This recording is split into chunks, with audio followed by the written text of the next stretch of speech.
Hello and welcome to the first of my post-processing videos. This is dealing with one of the pictures that I took in video 001 at St Cwyfan. And the picture we're going to work on here is the one that I took from the top of the cliffs, which you might have seen towards the end of that video. So it doesn't look much, but I think there's something there we can work with. So here we are in Lightroom, which is going to develop. I've got a standard preset that I use for everything, so just double click that. That preset simply sets the auto white balance. It does lens correction and removes chromatic aberration. I used to do all of those manually at the start of every process, and so I thought, well, I can't see a scenario where I wouldn't, so I've put them on a preset. So that's a quick double click and we're up and running. Next thing to do is crop. There's this garbage here in the bottom corner that I don't want. This fence post with a bit of barbed wire hanging off it. Might have been in foreground interest, but frankly I don't want it. Also, the purpose of cropping is just to check that my horizon line is absolutely level, which, blimey, it's not often it comes out the camera that level. So that's good. You'll see that I've got the aspect ratio locked, which I tend to do where I can, if I can get away with it, and that's much better. So my horizon line's about a third of the way up. If I just go on that like that, do you know, that church could do with moving over to about there. What I could do is I could just crop in slightly further and then just move it across a bit, because I've got plenty of pixels to work with and I'm not planning to print it out and stick it on a billboard or anything. That's better, that's much better. Okay, so that's our crop sorted. Let's have a look at the basic panel. So I'm actually quite happy with the white balance on that. I'm not going to touch that, but I might just give it a hint more magenta, just to bring out the fact that we've got these nice pastel colours in the reflection of the sunset. The sunset was over this side, over my shoulder, so this is reflected light over the clean peninsula, and that's what I want to make of this picture. So we've upped our tint towards magenta a little bit. I'm going to leave contrast and exposure for now.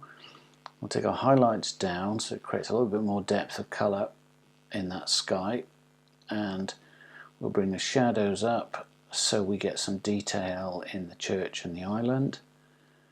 Now you'll notice I don't hold down the Alt key like a lot of people do, because if it clips it's going to show me up there, but I'm actually more interested in how it looks. I don't believe in just routinely stretching the histogram right out as far as it'll go, because I like the look of that as it is.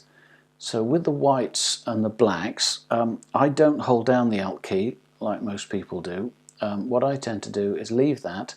I'll just keep an eye on the clipping triangles when I'm doing whites and blacks, but I tend not to just crank it all the way up just for the sake of it. I don't necessarily want it to be up just before it clips, because to my eyes now that is too much. So I'm going to pull it back quite some way. I mean, bearing in mind there was very little light when I took the picture, so I don't want it to make it look like a daytime shot.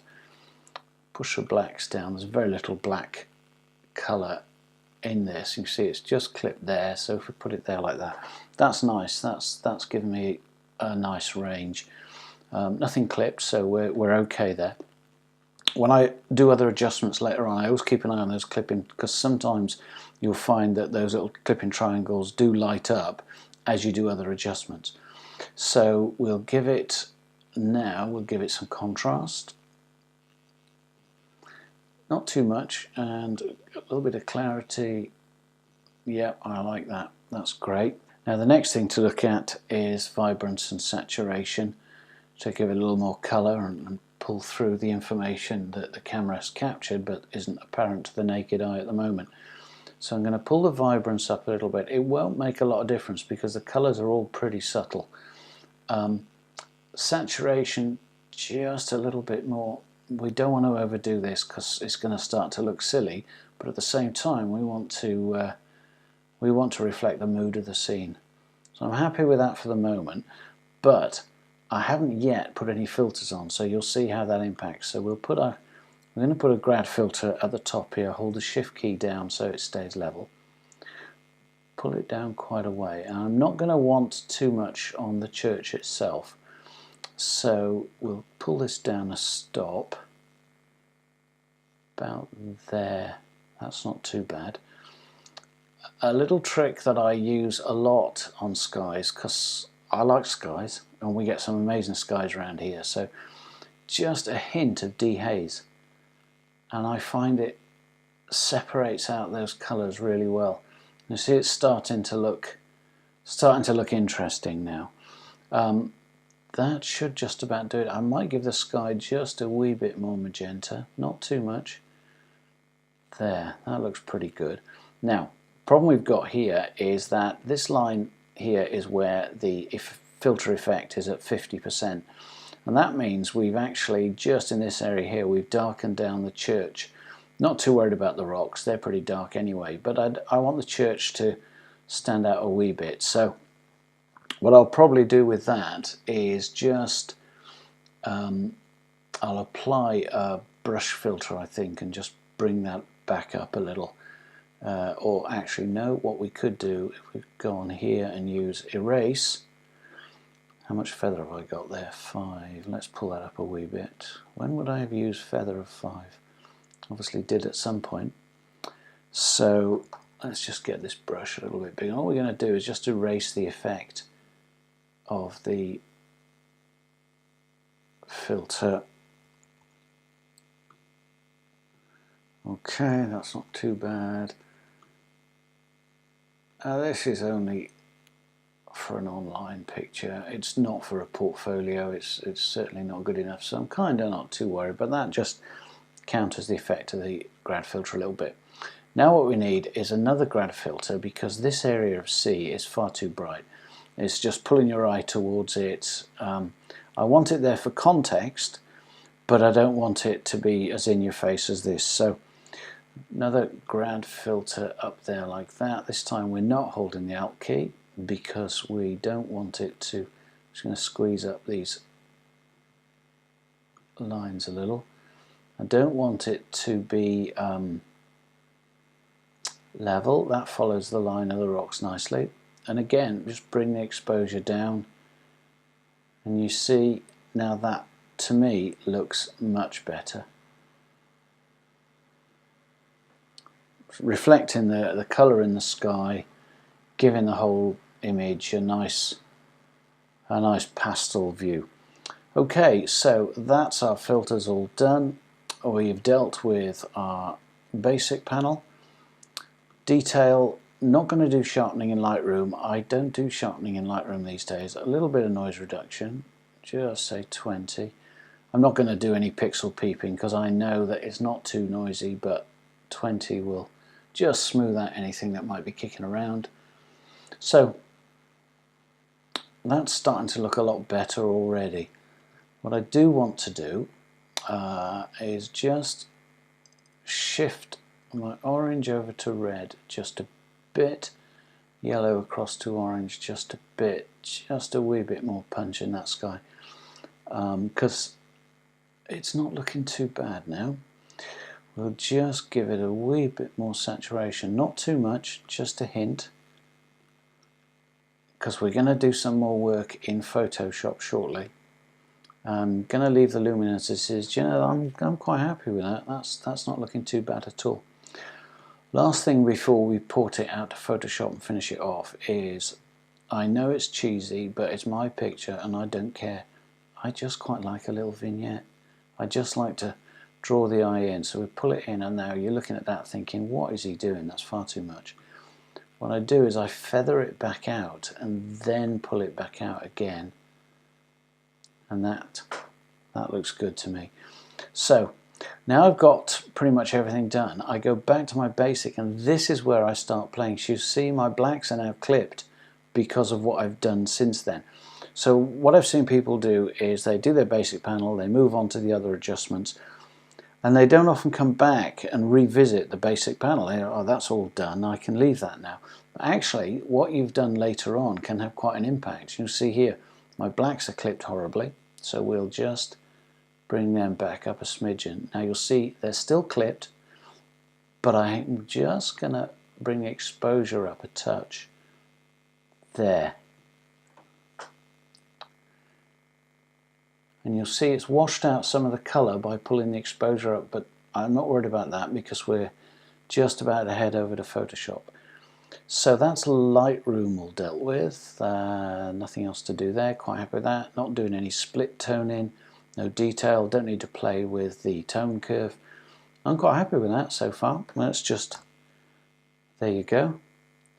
Now, there's a certain amount of artistic license in those colours because, as you saw, I have just shifted the hue slightly, but not much.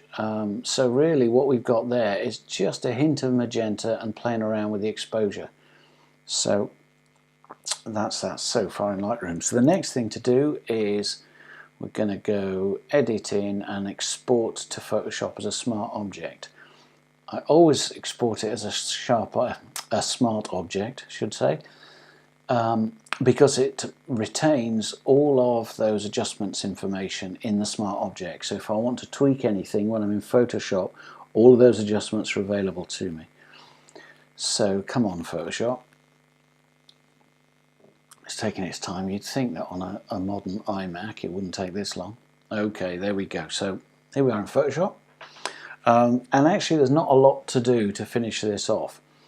The first thing I'm going to do is I'm going to just duplicate this layer. Actually no, I'm not. I'm going to create an empty layer, and the next thing I'm going to do is use my 4-color, and with my dropper I'm going to sample.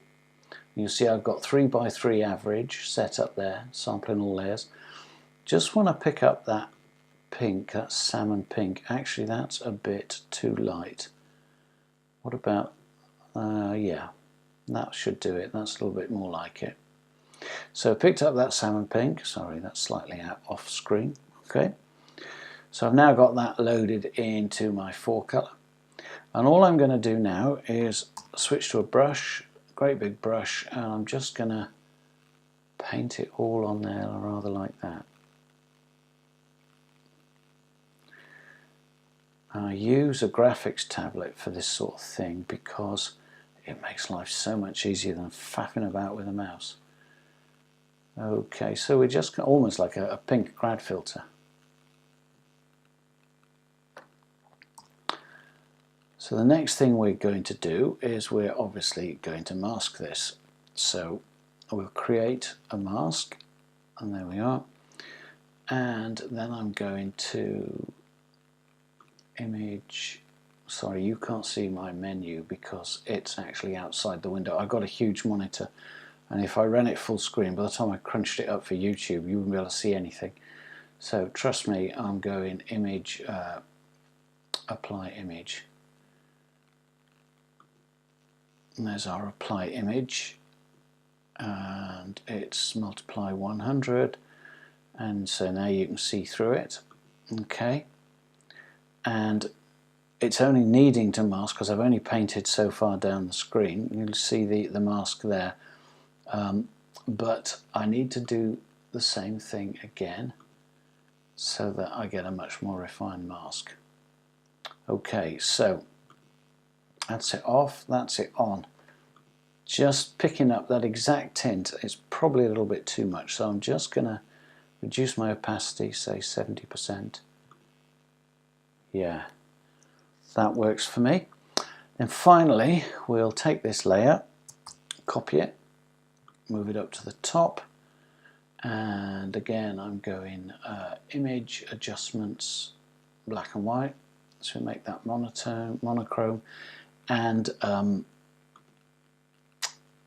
oh poo, I've left it as a smart layer object, so I just need to rasterize that, because if I leave it as another smart layer the file will be gargantuan. So, right, that's good. Image adjustments, black and white. Okay. And then what I'm going to do is the standard filter. Where are we? Other, high pass. And let's have a look, because I just want to sharpen it a touch. 2 pixels. I think that's enough. Because it's so easy. You over sharpen things and you end up with that dreadful halo effect. So we'll change that to overlay.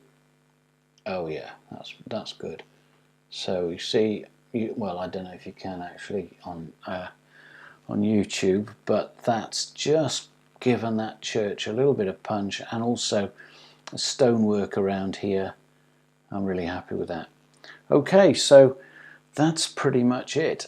A tip for you: if you're going to put this on Facebook, which I do, I'm a member of a local photography group. What you do is you resize this so the longest side, whether it's the width or the height, the longest side is 2048 pixels, and save it as a PNG file, because Facebook's processing, which absolutely massacres your color depth, and it's a great pity they don't let you upload exactly what you've created. But if you make it 2048 on the longest side, save it as PNG, the Facebook processor seems to do less damage to that, and that gives you the most faithful representation. So that's it for this video. I'll just show you the picture without all the Photoshop stuff around it. And join me for the next one, where I've got another picture from this shoot to work on. I'm going to use some different techniques on that.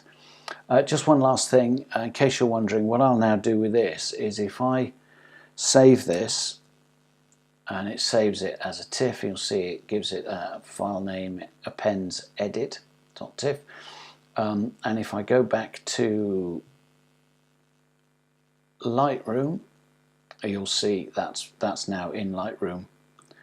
You can see the difference in the sky by putting that, sampling the color, using an apply image mask. It's a really quick and dirty method of just enhancing those colors a wee bit. It takes no time at all, but it is worth doing. So thank you very much for joining me. Hopefully it's been helpful, and if you've got any suggestions, or you want to know more about the specific adjustments that I made, maybe you want to know the difference between vibrance and saturation, or clarity and contrast, leave a comment. I'll happily make those videos for you. So thank you for watching.